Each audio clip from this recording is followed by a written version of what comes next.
he hoped to spread the idea of land as more than just the soil, as I say, that it has to do with the water that falls on that land, even the air.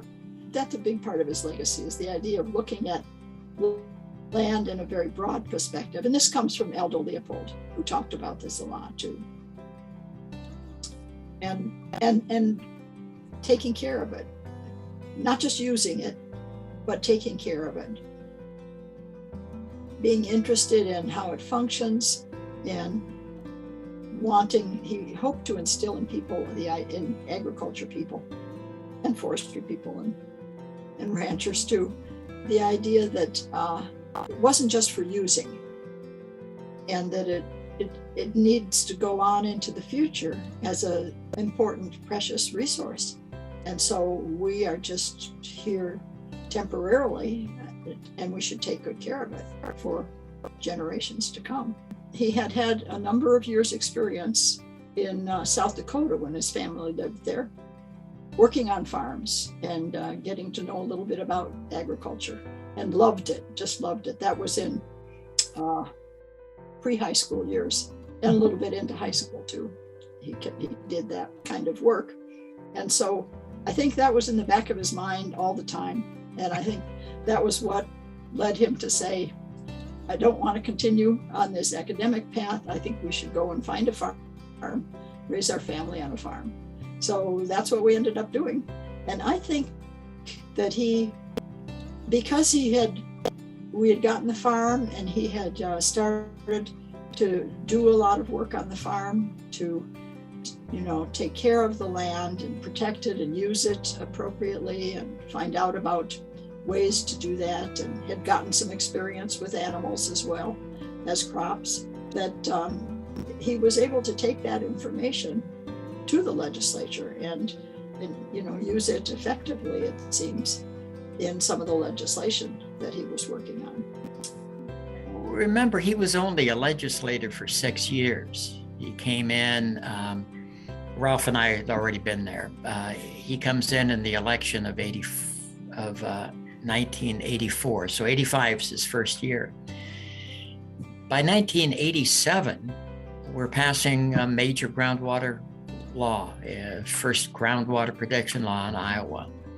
89, he's writing the REAP, Resource Enhancement and Protection Law. And then in 1990, we did a major energy efficiency law, one of the best in the nation. Paul was great to work with. I worked with him a lot, but he was able to do things that, Ralph Rosenberger, I couldn't do, because he's a farmer. He could go and talk to other farmers and, again, make them want to do themselves a little better.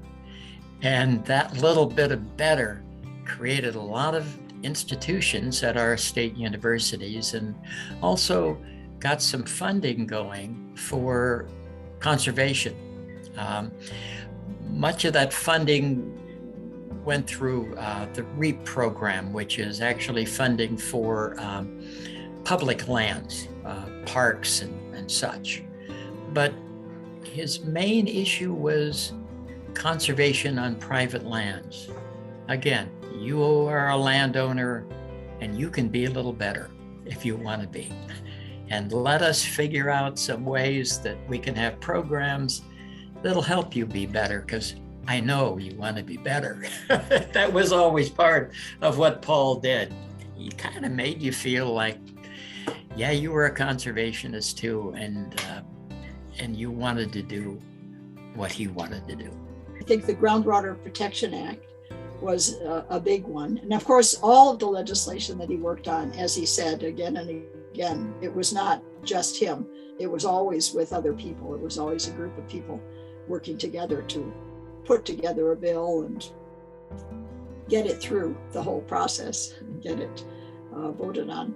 He was instrumental, again, working with others in passing the Iowa Energy Bill, which set up an energy project that I think located at the University of Iowa to work on energy. issues.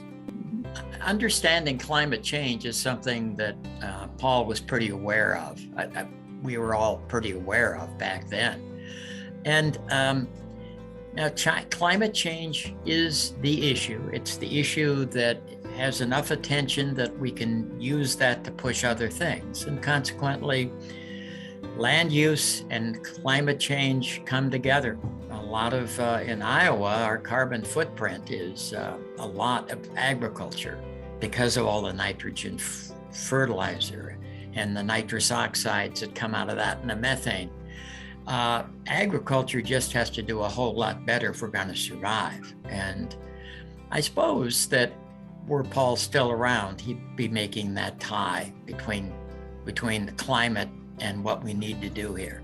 He just was very excited about land. I think I probably said that when I talked about how he just loved coming to this farm and trying to figure out what to do, how to heal the places that needed healing and how to use it wisely. And that would be his advice to anybody in Iowa. To have some land, I think he felt meant that you were connected. You felt connected to the land.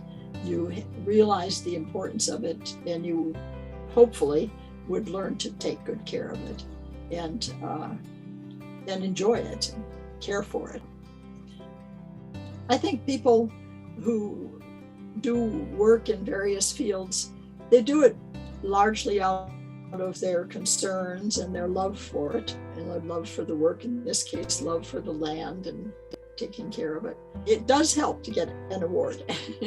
It's meaningful, it's appreciated because you get a little bit of recognition for some of the work that you've been trying to do. So yeah, I really certainly appreciate it on Paul's part. I know he would. And that makes me emotional, of course. Yeah, because I wish he were here to take it instead.